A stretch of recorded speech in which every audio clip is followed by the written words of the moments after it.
सैनिक भाइयों नमस्कार। मैं पूर्व सैनिक कपिल फौजी सबका सैनिक संघर्ष कमेटी हरियाणा का जनरल सेक्रेटरी और फेडरेशन ऑफ वेटरन एसोसिएशन का वाइस प्रेसिडेंट।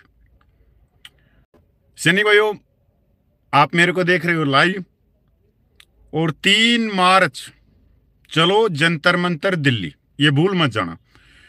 सैनिक भाइयों, रक्षा मंत्री और प्रधानमंत्री के पास में 2 चिट्ठियां पूछी हैं, बहुत ही महत्वपूर्ण है। आप लोगों को देख रहे होगे कि पिछले 1 साल से जंतर मंतर पे धरना चल रहा है जवानों के स्वाभिमान के लिए, आत्मसम्मान के लिए। सैनिक भाइयों, मेरे हाथ में 2 चिट्ठियां, मैं पढ़ के इसको सुनाना चाहता हूं और सैनिक भाइयों से भी निवेदन करूंगा कि पूरे वीडियो को देखें और ज़्यादा से ज़्यादा कॉमेंट भी करें।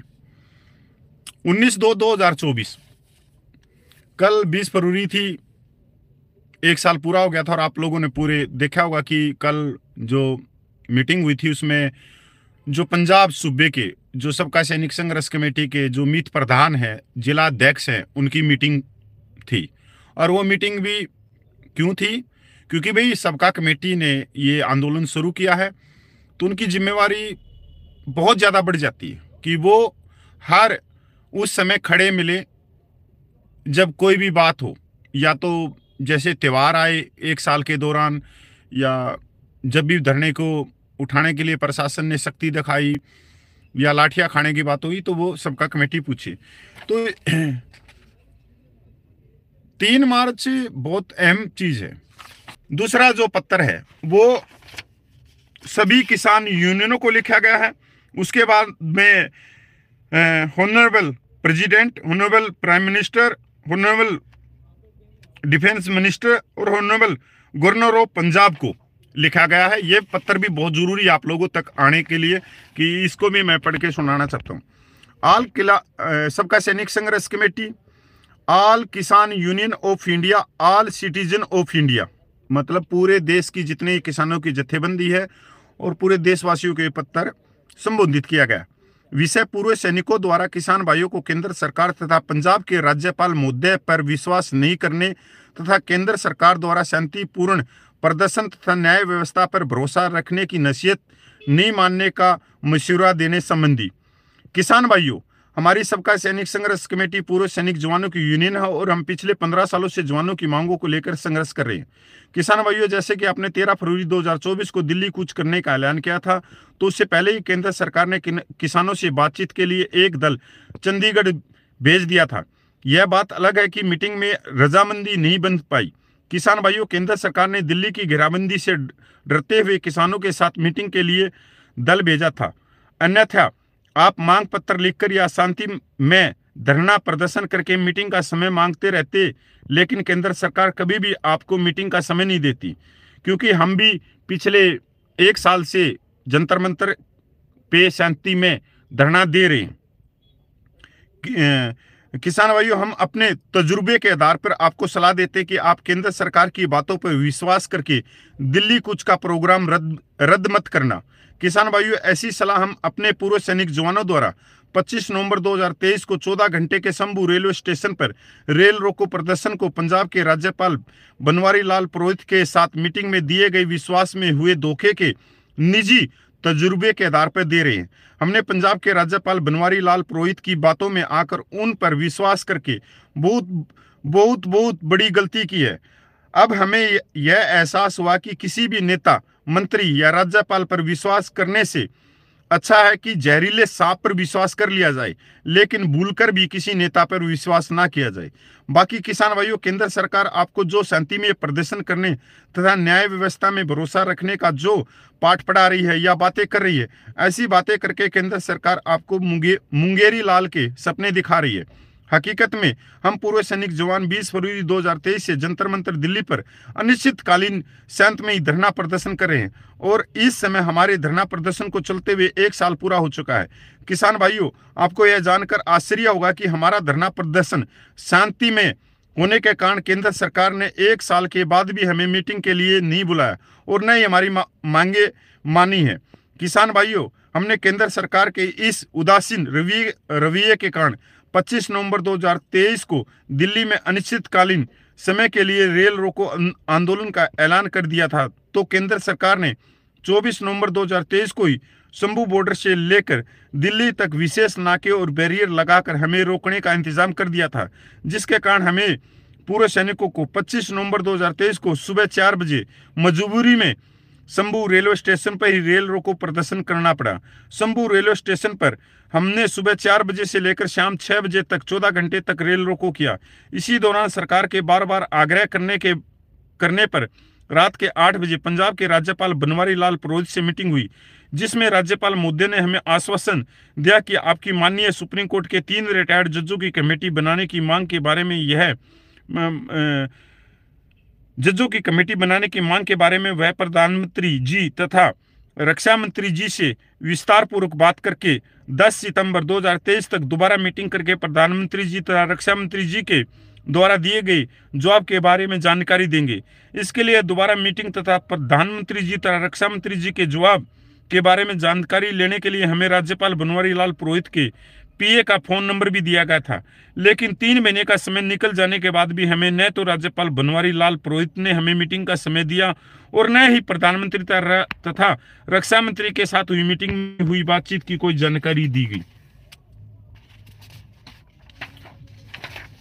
किसान भाइयों, केंद्र सरकार शांतमयी प्रदर्शन करने वालों को तो मीटिंग तक का समय नहीं देती, मांगे माननी तो बहुत दूर की बात है। किसान भाइयों, आपको याद रखना होगा कि हमारे शांतमयी अनिश्चितकालीन धरना प्रदर्शन को चलते हुए 1 साल हो गया, लेकिन शांतमयी धरना प्रदर्शन होने के कारण केंद्र सरकार के कान पर जू तक नहीं रेंगी है। किसान भाइयों, केंद्र सरकार किसानों के आगे उनकी मांगों को लेकर कमेटी बनाने का प्रस्ताव रख रही है, लेकिन हम पूर्व सैनिक जवान पिछले 1 साल से जंतर मंतर माननीय सुप्रीम कोर्ट के 3 रिटायर्ड जजों की कमेटी बनाने की मांग को लेकर अनिश्चितकालीन धरना प्रदर्शन पर बैठे हैं, लेकिन शांतमयी धरना प्रदर्शन ही हमारी कमजोरी है। केंद्र सरकार उग्र प्रदर्शन करने वालों को न्याय व्यवस्था में भरोसा रखने और शांतमयी धरना प्रदर्शन करने का पाठ पढ़ाती है, लेकिन शांतमयी धरना प्रदर्शन करने वालों तथा न्याय व्यवस्था में विश्वास रखने वालों को बेवकूफ समझती है। इसलिए किसान भाइयों, आप हमारी तरह केंद्र सरकार की बातों में मत आना और दिल्ली की घेराबंदी करने की बात से पीछे मत हटना। किसान भाइयों, जंतर मंतर पर 1 साल अनिश्चितकालीन धरना प्रदर्शन करने के बाद तथा पंजाब के राज्यपाल द्वारा विश्वासघात करने के बाद हम पूर्व सैनिक जवान भी शांतमयी धरना प्रदर्शन छोड़कर रेल रोको, हाईवे ब्लॉक करने जैसा उग्र तथा जोशीला प्रदर्शन करने का प्लान बना रहे हैं। ऐसे में अगर जान माल नुकसान होता है, इसके लिए केंद्र ही जिम्मेवार होगी, क्योंकि केंद्र सरकार शांतमयी धरना प्रदर्शन करने वालों को पूछती तक नहीं। इसलिए हम बहुत जल्द केंद्र सरकार को किसी जोशीले तथा उग्र प्रदर्शन का सरप्राइज देंगे। किसान भाइयों, अगर केंद्र सरकार आप पर कोई कोर्ट केस करती है या कोर्ट किसानों को रोड खाली करने जैसा आदेश देती है, तो आप हमें कोर्ट में गवाही के लिए बुला सकते हैं। हम कोर्ट में गवाही देंगे कि शांतमयी प्रदर्शन करने वालों की तो केंद्र सरकार बुलाती कि नहीं, और उसके लिए हम अपनी उदाहरण देंगे कि 1 साल के बाद भी हमें सिर्फ इसलिए बातचीत के लिए नहीं बुलाया गया कि हमारा धरना प्रदर्शन शांतिपूर्ण तरीके से चल रहा है। शंभू रेलवे स्टेशन पर हमने 14 घंटे तक रेल रोको प्रदर्शन किया, तो उसी दिन पंजाब के राज्यपाल के साथ मीटिंग कराई गई, लेकिन शांतिपूर्ण तरीके से बैठने पर 1 साल बाद भी मीटिंग का समय नहीं दिया गया। इसका मतलब यह बनता है कि 1 साल के शांतिपूर्ण धरना प्रदर्शन से अच्छा कि 14 घंटे का उग्र प्रदर्शन किया जाए। किसान भाइयों, आखिर में आपसे अनुरोध है कि केंद्र सरकार की मीठी चुपड़ी बातों में मत आना और अपनी मांगों को पूरा करवाने के लिए दिल्ली घेराव के प्रोग्राम पर अड़िग रहना। आपके शुभचिंतक पूर्व सैनिक, देश के समस्त पूर्व सैनिक जवान जय किसान। सैनिक भाइयों, ये लेटर राष्ट्रपति, माननीय प्रधानमंत्री और गृह मंत्री और पंजाब के राज्यपाल और जितने भी किसान यूनियन हैं उनके ओहदेदारों को और पूरे देश के किसानों को कि सरकार शांतमयी से बैठे हैं, उनकी कोई आवाज नहीं सुनेगी, कोई आवाज नहीं सुनेगी। और जैसे ही आप थोड़ा सा उग्र प्रदर्शन करोगे, ये मीटिंग के लिए आपके दरवाजे तक आएगी। ये आपके पास में उदाहरण है।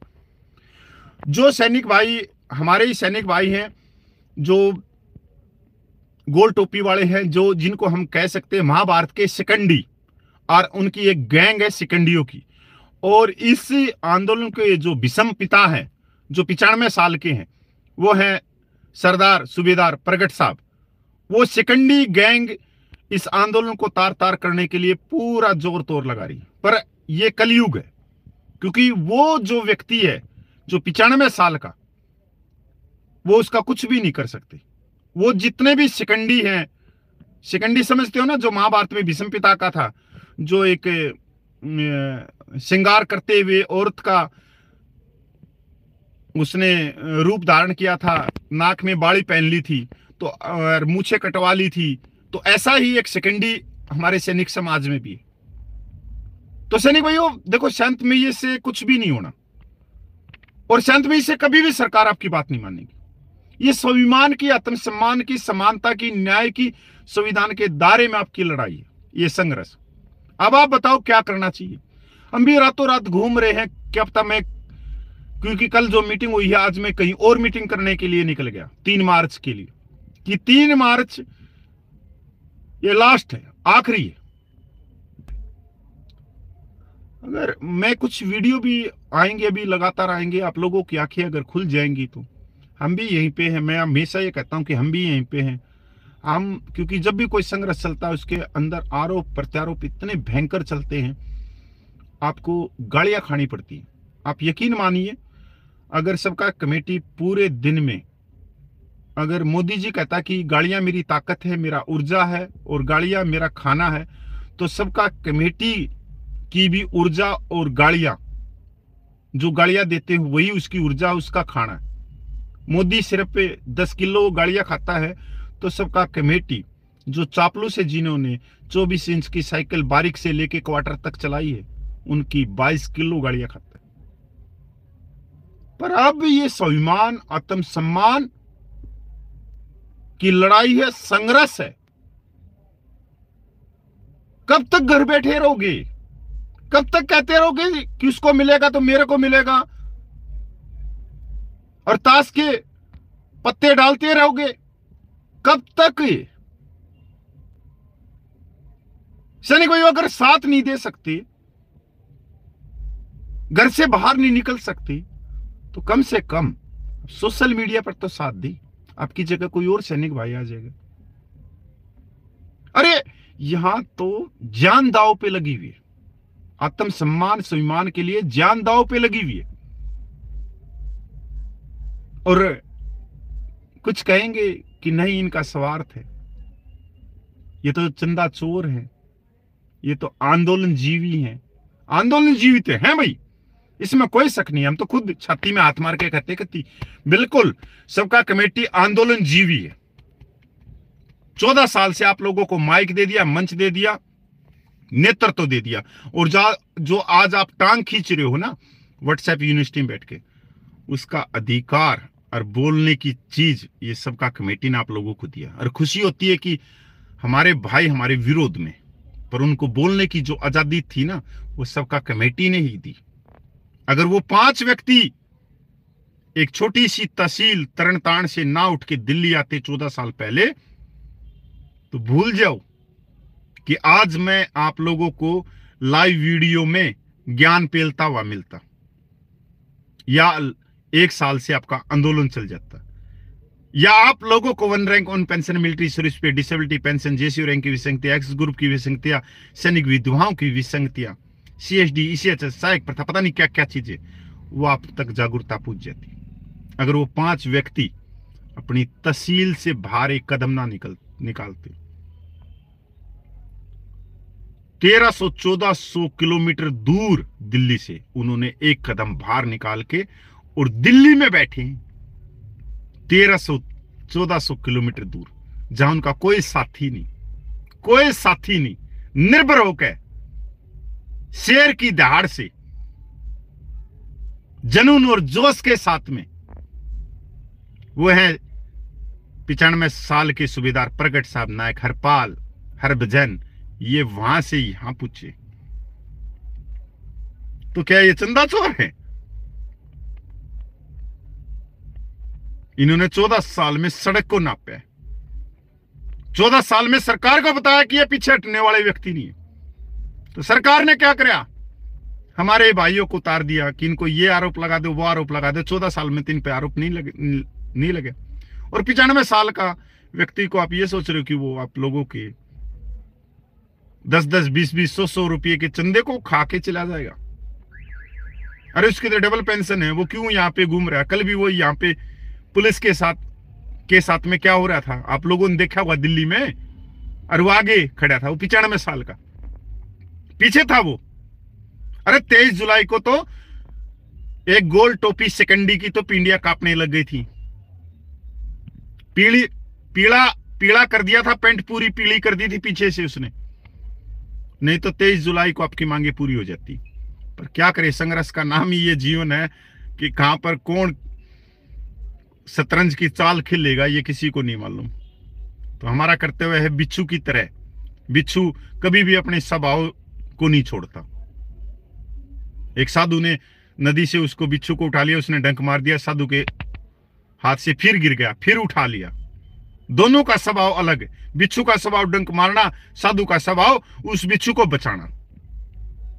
तो ये सबका सैनिक संघर्ष कमेटी का स्वभाव की संघर्ष करना, कोई भी तोड़ फोड़ करे, कुछ भी करे, पर संघर्ष की तरफ ध्यान देना। नहीं तो कब के पता नहीं कितने आरोप प्रत्यारोप सब कुछ है। इन्होंने पढ़ कर गिर कर आगे चलना सीखे। जय हिंद, वंदे मातरम, जय भारत।